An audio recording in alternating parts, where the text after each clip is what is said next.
my pleasure today to introduce to you Mr. Zack Tollman, my friend. He is an application architect at Wired Magazine, part of the Condé Nast Group, one of the largest tech publications in the world. He is visiting us today, also from San Francisco, and he's going to be talking about adding an S on it, moving an entire massive network of sites to meet all the security requirements and keeping them secure on the web. So the time is yours, Zack. Thank you, Ryan. Thanks, everyone. As Ryan said, I work on Wired.com. I run our engineering team there, and one of our big accomplishments in the last year was moving the site to HTTPS, which was a pretty big undertaking. Now, I conceptualized this talk, and I put in an application for it, midway through last year. That's when the speaker applications were due, and then we were supposed to have this conference in October. Didn't really happen, and now here we are. And I had this whole idea that I wanted to come and talk to you about. It's difficult to move sites to HTTPS. That's why a lot of people haven't done it. But then I got to the point where we finished the project. We deployed it. We were loud about it. We wanted people to know the troubles that we had because we thought that'd be good information to share with the world. And then we tweeted about this, and we got some responses. And I think I owe you an apology because one of the first things we got was someone informed me that he was able to set up HTTPS on his personal blog in 15 minutes. And the blog post that we wrote, we estimated that in total, person hours is about 160 hours, spread across 6 months. So my apology to you is this. This is kind of a waste of your time to be here listening to me talk about implementing HTTPS when you could spend these 35 minutes implementing HTTPS on 2 sites and getting a real good start on the 3rd one. So I respect you all as adults. You can make your own decisions. If you choose to stay here with me, I will actually try to talk to you about why this is actually a little bit tougher than just a 15-minute process. And a really good example of this comes from Ivan Ristic. If you're familiar with HTTPS, you may have seen SSLlabs.com, really good site for testing the integrity of your HTTPS deployment. Ivan, in 2009, was trying to put together a threat model for SSL and HTTPS. And his quote was, "SSL is easy to use, but also very easy to use incorrectly." And in his threat model, again, from 2009 that he put together, he identified 56 specific threats to HTTPS, encompassing about 23 categories. So I asked him about this. I just asked him if I can use this quote. And he's like, whoa, be careful about what you say about this, because this model is woefully incomplete. I tried to do this back in 2009. It was just too much, and I kind of abandoned it. And this was well before we had all these wonderfully named attacks against HTTPS, like Heartbleed, Logjam, Freak Attack, all of these awesome things. The point here is it's simple to set up HTTPS and get a connection. It really is. Not very hard. But to make sure that you aren't somehow decreasing security through this process by doing this incorrectly is actually quite difficult. So I want to spend today talking about some of the harder parts of HTTPS and discussing how we address those, moving Wired.com to HTTPS. Now the first one, you're probably mostly familiar with this, is mixed content. So mixed content issues occur when you serve a page over HTTPS and then you link to sub-resources within that page that are not in a secured connection. So you use HTTP images on that secured HTTPS page. Mixed content issues generally fall in 2 categories. We have passive mixed content or display mixed content. These are mixed content issues, so insecure sub-resources that don't have access to the DOM. They can't rewrite anything in the DOM. Images, video, those sorts of things. On the flip side, the scary stuff is active mixed content. Active mixed content are insecure requests that are loaded on a page that have access to the DOM and can change things. So this would be like JavaScript, embeds, iframes. Browsers treat these different types of mixed content in very different ways. So ideally, you have no mixed content, and if you have no mixed content, you're in this green state. You have a good secure lock. You're not serving anything insecurely on that particular page. Sometimes they have green locks. Sometimes they just have some general green. Sometimes they have nothing. They just default to not showing anything if everything's okay. And these are always changing. Browser vendors have been doing a lot of usability research in this area to figure out what's the best way to alert people to potential risks. You also have the yellow state. This is generally associated with passive mixed content. So something's downgraded. They may have like a yellow lock, or they may have less communication about the site being secure. This is for passive mixed content. For active mixed content, you have this red state somehow. So it's like they'll say not secure, or it'll be a lock with an X on it. And my hunch, I think the grand scheme is they're going to bring back the flaming GIF. And they're just going to put it right up in your browser when you have this insecure state. Just like burn it all down, get out of here. So when you are looking to move to HTTPS, I really encourage you to try to get green locks everywhere. But the reality of the situation is you're probably going to have something like this. A lot of your pages are going to be green, some are going to be yellow, and you don't want any of the red ones, but it happens. So our goal for Wired.com was we wanted to try to be in this state as much as possible, green everywhere. And if you look on Wired.com right now, someone in here will probably find something that's not green. This is what we're striving for, it's not necessarily saying that we hit it. So we want to do whatever we can to make sure it's green locks all the time, every day. So one of the problems that we have with this, though, is that browser vendors treat these different types of mixed content differently, so it's hard to standardize across the browsers. I'll talk to you about some strategies on how you can push that as far as you possibly can as we go on. But before I get too far into that, I want to talk about overall strategy for doing a migration. Well before you're writing code or anything like that, you really need to think about how you roll out HTTPS to your site, because there are some major gotchas here that I think are important to consider early in the process, likely because you need to coordinate with a lot of different people to be able to do this. So I think there's three main strategies that I've seen people pull off to varying degrees of success. And the first one is what I term HTTPS everywhere. One day you're HTTP, the next day you flip all your switches that you need to flip and you're HTTPS across the site. This is great, really super secure. It's a little risky though. Another strategy is HTTPS somewhere. So the idea here is that you would turn on HTTPS for a subset of your content. The rest would still be HTTP, but you would make sure that the HTTPS content, you're always redirecting to HTTPS. You don't allow anybody to go to HTTP for that content. I saw this pretty successfully rolled out with Washington Post. They did this back in 2014. They turned on HTTPS for a part of their site, and they left it there for a while, which suggests to me they probably had a lot of problems they were working out before they moved the whole entire site to HTTPS. Another one that I'll see people do is what I call HTTPS with HTTP, meaning that you can get to the site via HTTPS or HTTP. There are no redirects in place. So if you click on a link that's HTTPS, you're going to get the HTTPS version of the page. If you click on a link that's HTTP, you're going to get that version of the page. BuzzFeed did this.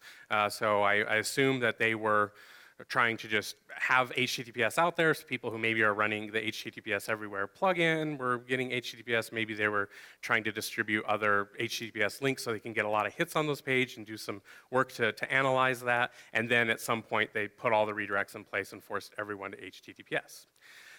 So I think the decision about your strategy really comes down to the amount of risk that you're willing to accept.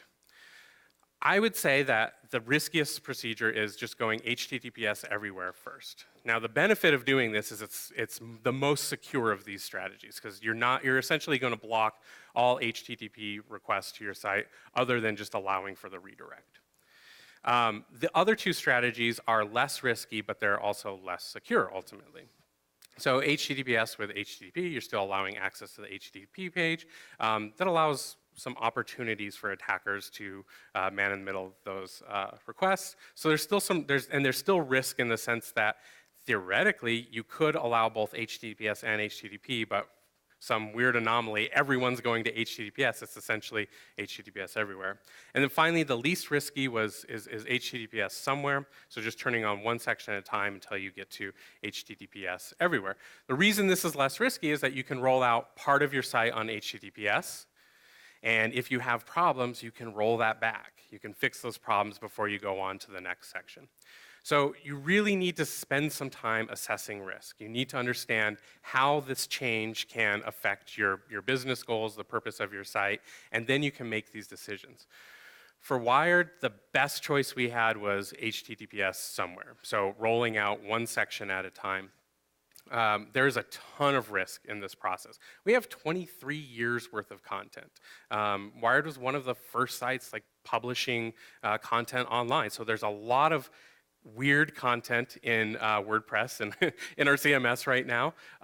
We've had many, many CMSs over the years, and I'm not intimately familiar with what the content was in 1995. So there's a lot of potential risks here. So we wanted to step into this slowly, monitor everything, and then as things got worked out, we would turn on more sections. So that's exactly what we did. And conveniently, we had a whole security vertical, so we decided to secure our security vertical first. Right? That just makes sense. So that represented about 5% of our total content. So if we had problems with this, we knew how much of our site that was affecting. If there was major, like catastrophic problems, we were actually kind of in an okay place because we could just roll that back. Our two main risk areas were ads. We were really concerned about third-party ad networks and how well they would be playing with our systems. We got a lot of reassurances that they were, all these ads were going to be HTTPS compliant, but having worked with ad networks in the past, I took it with a grain of salt, to say the least. So we were cautiously optimistic that these teams would be able to deliver on their promises, but we didn't want to just take them at their word. We also were concerned about SEO. We didn't want to flip the switch. This is considered a site move because we're changing the URL. We didn't want to lose all of our SEO that we've built up over the years. So these were our two main risks. We thought we'd just turn on HTTPS for part of the site. We can monitor things very closely. That'll inform our decision whether we move forward with turning on HTTPS on other parts of the site or maybe just turning it on everywhere. We were ambitious initially. We thought we would do HTTPS for 10 days on the security section and just turn it on for the whole site. That didn't actually happen. I'll talk about that more later. So another piece of moving to HTTPS is not only just strategizing how you're going to do it, but then you need to work to prepare your application.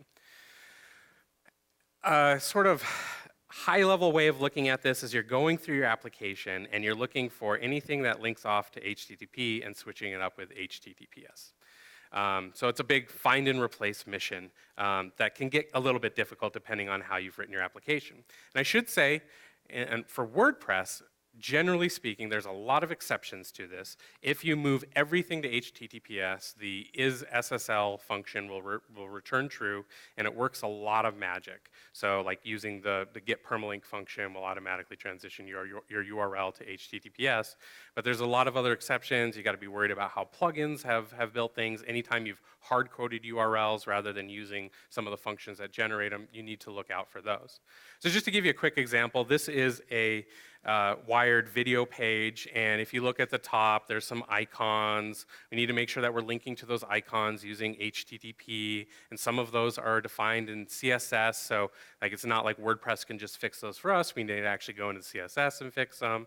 We have a big ad at the top, so we need to make sure that we're initiating the connections to our ad networks via HTTPS, and all the assets they're sending over to us are HTTPS. Then we have a video. This is technically internal video, but we have a third-party domain that this is hosted on, so we need to make sure that that domain is HTTPS, and then there's pre-roll ad on that. That needs to be HTTPS. There's a lot of places to screw this up. Like you can screw this up in so many different ways, and you just need to be looking for all of this.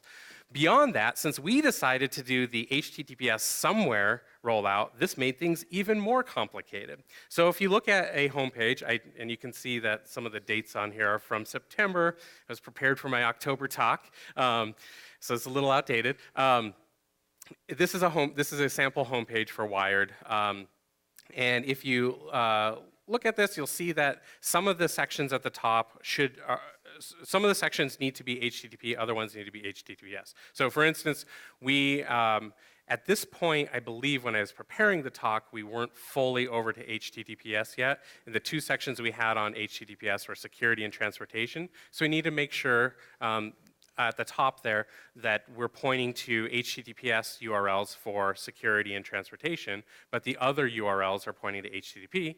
We don't use WordPress's menu system at all because we don't change these often. So those are hard-coded in our code base. So we need to go change those. Then if you start looking at the content, we have a number of stories that are in our HTTP section. So we need to make sure those links point to HTTP.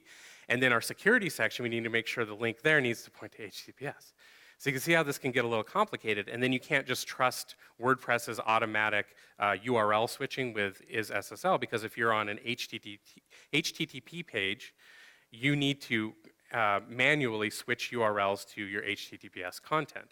And interestingly enough, this actually didn't kill performance. It was a performance hit for us when we were doing all of this this arithmetic around, these gymnastics around being able to change these URLs. So this is a new relic graph from when we switched from HTTPS somewhere to HTTPS everywhere. And we went from about 350 millisecond average response time to 200 millisecond average response time once we committed to HTTPS everywhere. Now the problem is all throughout our site, we're doing lookups on all of this content. Now we use pretty aggressive caching strategies using memcached for caching, so we're not hitting the database. But there's a lot of time spent in making those lookups to memcached. I think sometimes there's a thought that if you're using a cache, it's free, that you can just use it as much as you want, but just like database, there's limits to that, and we were finding that. So this big yellow piece here was memcached time. So we were spending about 150 milliseconds extra in memcached on average per page to be able to do all those lookups. Now this freaked me out actually when we switched over, because I didn't anticipate that this hit was this big. Long story short, we had a lot of other performance problems we were working out at the time, so it wasn't clear when we deployed that code initially that this peaked things up. But we saw this, and even though this is a performance improvement, and that's what I like to see when I'm not expecting to see a performance improvement, that freaks me out. So I was really, really worried about this. It took just a little bit to realize what was going on. The point here is that your application is going to be very different than the application I run. Everyone's going to have very unique concerns. You need to think through those and think about how you're going to update URLs, how you're going to make sure that all the sub-resources in your site are pointing to HTTPS where necessary, and then that your links, your internal links, are pointing to the right direction. Another thing that you're going to have to deal with are redirects. And this is something that we got wrong. We frankly just botched this. My fault. So when you are rolling out HTTPS somewhere, you need some redirects in place for the content that you've deemed to be HTTPS. So our security section was all HTTPS. Anytime anyone tried to access an article over HTTP for one of those security articles, it needed to redirect to HTTPS.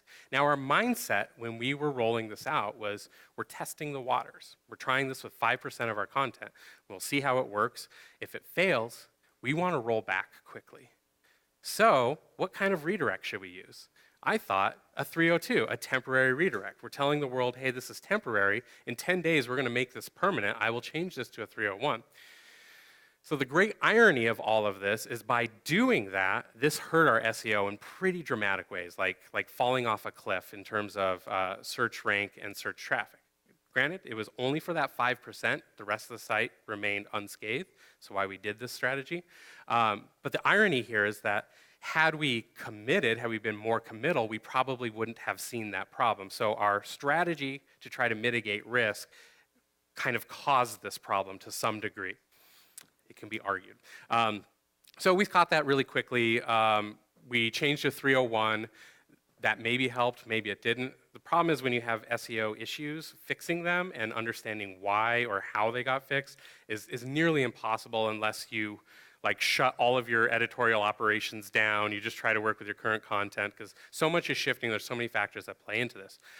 So that was one of the things we did to try to fix this problem. Another thing that we did initially is we rolled out our sitemaps, and we were trying to communicate to Google and all the SEO bots that a URL either belonged to HTTP or HTTPS. So any of our security articles in our sitemaps, we wanted to reflect that. We wanted to show that this article now is at HTTPS. So we updated our sitemaps so that all HTTP content would be under HTTP, all HTTPS content would be under HTTPS. Seems reasonable, right? Well, when you look at Google's recommendations around a site move, they don't cover this particular use case, and so we kind of had to make some guesses. And I think ultimately we thought that we did this wrong. So what they recommend is that if you do just a full site move, let's just say you change domains, in that clear-cut example, what they would say is you need to keep around your old sitemaps, but then you need to have a new sitemap. They say keep the old sitemap for about 30 days, just keep all the URLs like they used to be, you don't need to add anything new to it, just keep it there, and then update your new sitemap with all the new information. So we decided we would follow this strategy as best as we could for a situation where part of our site is moving to a new domain, but other parts aren't. So what we ended up doing is we reverted the changes to our sitemaps. We kept our one sitemap all HTTP, and then we created a new sitemap that would only include our HTTPS content. The other thing we did, and I've kind of already explained this, is we went through the whole app. We made sure that everywhere that we were pointing to, that we were linking internally, it was linking to the correct URL. So if it was in the security section, it was linking to HTTPS. If it was outside of the security section, it was linking to HTTP. So we fixed all those things. What we saw was our security section is that our SEO generally recovered in about 4 to 6 weeks after we had fixed these problems. We turned on HTTPS for our transportation section after we had addressed some of these, not all of them. What we found is that there was a slight dip in SEO, more consistent with what Google suggested what would happen. They'd say you should expect some slight dip that recovers in about 2 to 4 weeks. That's what we observed. We then kind of pumped the brakes on this project for a while because we were really disturbed by these results. We thought that everything was kind of worked out. We thought we were doing it the right way. And we just wanted to take some time to talk to other people. So we talked to folks at other organizations who had made these switches, got their experiences. We reached out to Google, tried to get information from them. They were pretty mum on things, but basically had told us there's nothing wrong. Like, this should be okay. So once we kind of got some of those more assurances, then we decided to turn on HTTPS for one more section. It's actually a bigger section, our business section. We saw no problems at all. And then that gave us the confidence to switch on HTTPS for the whole entire site. And I don't think I can claim victory for HTTPS here, but we saw improvements in SEO. But that just happened to be around the election time when there was a lot of coverage. Our editorial teams are just knocking it out of the park with that coverage, so it's probably more related to that. But what I can at least say is we didn't see any sort of performance loss in terms of HTTPS once we went HTTPS everywhere. So the point here, make sure you prepare your application, understand the complications for HTTPS somewhere. We still really liked that strategy because it allowed us to address these problems as they came up. And when we had these like devastating SEO results, just recall that that was only 5% of our content. So over like across the board, we really didn't feel that. So that wasn't a big deal for us. So that strategy, I still stand by it. Really like that we did it. It just made things a little bit more complicated for us. So the last big section I want to talk about here is a tool that you absolutely need to use if you're moving to HTTPS, and that is content security policy. Content security policy is a response header that a website can provide to a browser that gives it information about what the resource can load from that initial website. So if you make a request to wire.com, we will provide the browser with a response header that has content security policy. There's a number of rules in here that says, okay, you've loaded this page. Now, if you try to load any sub-resources from this page, these are the rules that it must follow. If it doesn't follow those rules, just block it. We don't want that on our page. Content security policy is very powerful. It allows you to specify a lot of different things, one of which is location. So you can do something in your content security policy like say, for all JavaScripts, I only want you to load it if it comes from this domain or if it comes from an HTTPS domain. That's really helpful in allowing us to say we don't want anything having to do with HTTP on our site. It also allows you to make specific rules based on type. So you can say for iframes, well, frankly, we don't want any iframes. This is not, we have to allow iframes, but you could say this. It allows you to specify different rules per type. So images, CSS, fonts, scripts, media, you can get very specific and very granular with all of these things. It also allows you to specify loading behavior. So you can say things like, you can use this more advanced directive called block all mixed content, which is really only supported in Chrome last time I checked. Does exactly what it sounds like. If there's any mixed content, they just block it. It's a very handy directive to say, I don't want HTTP on the site anywhere, only if you're working with Chrome though. So we used a combination of these rules to help us tame the locks. So what I said early on is that we wanted to have green locks everywhere. We know that some browsers allow passive mixed content, but from our standpoint, we didn't like that for a few reasons. One is that it's sort of lying to the user. You're connecting via HTTPS and you think you have assurances around security, but then you allow something to load insecurely. Maybe that can't be exploited. Maybe the browsers are doing a good job with that now, but in the future, that could be a problem. We would rather that we actually break some functionality of the site than allow this insecure parameter in our pages. Additionally, I had a huge concern that since probably like 60% of our site comes from third parties, that if, say, images and ads were working but downgrading the lock, that people doing QA would say, well, it's working, it's fine, there's nothing wrong. I would rather that there was a bigger breaking experience, that it was a failure experience, and people would go fix those and make them secure. So we wanted to be as secure as possible. So to do that, I'm gonna boil down our content security policy that we use on wired.com. If you want to see it for yourselves, go look at the response headers. But what it comes down to is this is what we really want to enforce. For all different types, we say default source gets all the different types of content. We want that to be loaded only via HTTPS. If it's not loaded via HTTPS, get rid of it. We don't want anything to do with it. Then we use this other really awesome directive called upgrade insecure requests. What upgrade insecure requests allows you to do is say, okay, if you do see something that's being loaded over HTTP, just ignore the fact that that's HTTP, change it to HTTPS and make that request on our behalf. So automatically fix the mixed content error for us, please, browser.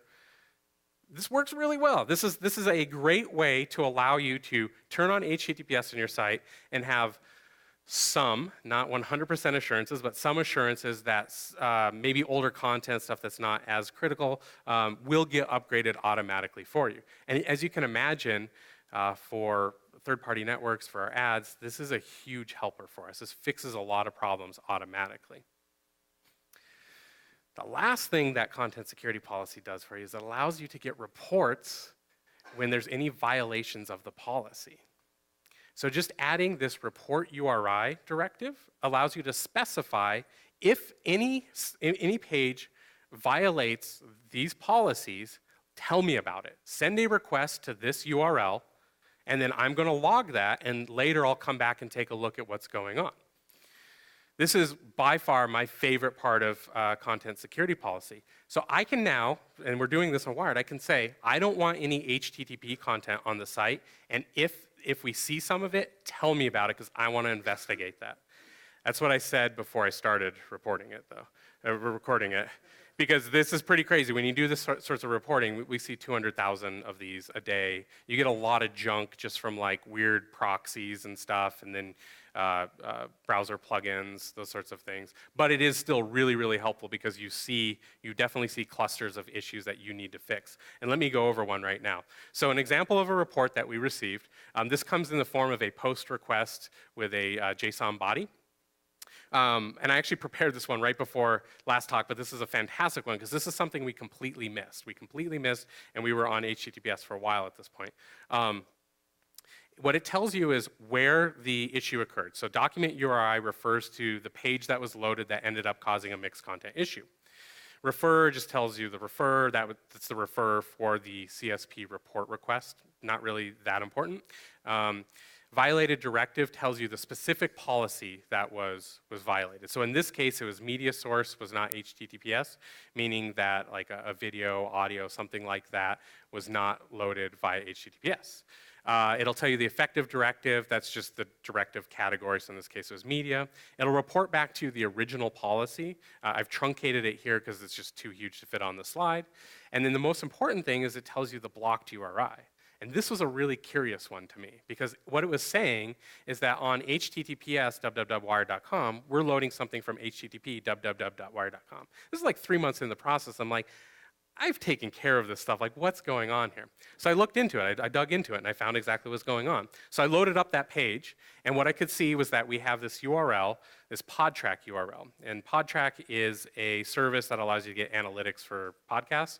So it basically just proxies a MP3 for a podcast. So we use the PodTrack URL, and if you can see in this path, we've embedded the path to where we want it to redirect. That's www.wired.com. Guess where that redirected? To HTTP www.wired.com. When you load this up in the browser and you look in your console, you're going to see an error like this. Very clearly going to say it refused to load media from this URL because it violates the following content security directive, media source HTTPS. So this was awesome. It blocked it. It saved us from our own foot gun. And again, remember, this is what we wanted to happen. If we made these mistakes, we wanted to be loud about it. We wanted it to be a failure experience. And we were watching this, so we were able to go back and fix it. And what's really interesting about this case is because of the way those URLs were constructed, it didn't show up when I was just searching the code base for HTTP://. So this was a hard one to catch, and the only way we were able to catch it was because we had content security policy reporting in there. Those who are following along may say, hey, don't you have upgrade insecure requests going? And this looks like a Chrome error. Like, why isn't that working? Well, we found a bug in Chrome. It doesn't upgrade after the redirect. So we reported this. They haven't fixed it yet. It gets into some really weird loading internals on Chrome, and they're just like, we have to rewrite how we load things to be able to fix these problems. So we'll see if it ever happens. I hope it does. Another really cool part of this process was we would look at our reports that we're getting. Again, we would have hundreds of thousands of these reports. We just can't go over every single one. So we would look at the hotspots. Where are things kind of coming in, have similarities, and what can we find here? Well, we found that 75% of the reports were coming from WebKit. We normalized this data as well just to make sure it wasn't just because everyone is using WebKit to visit our site. We found the same sort of ratio when we normalized that against the number of requests we get from different browsers. What we found here, and this is pretty obvious, is that Safari WebKit does not support upgrade insecure requests. So other browsers that supported it, Firefox and Chrome, Opera as well, they were automatically upgrading these for us. WebKit wasn't, and this was a huge problem. This was 75% of the requests that we had. So we published this. We talked about this on Wired.com. Like a week later, they started working on it, and in Safari 10, you have upgrade insecure requests. So the latest version of iOS, latest version of OS X, they all have upgrade insecure requests. So now you have this across most of the major browsers. The only one that's lagging behind is Edge or IE, and we actually just don't get a ton of traffic from them, so we never made a big deal about that. So I would highly encourage you that when you decide to move to HTTPS, watch what's happening using CSP. Set up a rule that enforces something around mixed content. So if you have mixed content, it's going to report it to you. There is a free, like 100% free, will work with you at pretty much any scale that you want to use. It's called reporturi.io. reporturi.io. Fantastic service to check out. It will just operate as that endpoint for you to collect all of this data. Then all you need to do is set up your content security policy. What is it, header in PHP? That's what you need to set. Put a string in there that says report any content security policy violations, send it to this URL, and you're good to go. Highly, highly, highly recommend it. Monitor that. All right, so in conclusion here, I want to say that it doesn't take 15 minutes to set up HTTPS. Anyone who tells you that is missing large nuances of how web applications actually work. And I'm pretty sure that this is the case no matter what size of site you're working with either, because weird things happen when you put sites on the internet. If anybody's ever looked at their Nginx or Apache logs, like there's just strange things going on. So make sure that you're watching and you're paying attention to what's happening as you push this out. I would also highly encourage you as much as possible to try to go for those green locks. Yellow locks, red locks, they could be acceptable in some cases depending on your business needs, but whatever you can try to do, try to push for security everywhere. It helps the whole internet move to a more secure place. Any site that comes online that needs to put pressure on some other third-party provider to get to HTTPS, that helps the next person that needs to do that. So push, push, push for those green locks. And finally, monitor your progress. Make sure that you're reporting using CSP. Just because you browse the whole entire site and you don't see any insecure links, that's not because you have no insecure links. It's just because you haven't found a situation where you've found those yet. They will exist. Set up your monitoring via CSP. That's all I have. My slides are at my speaker deck here. Thank you so much.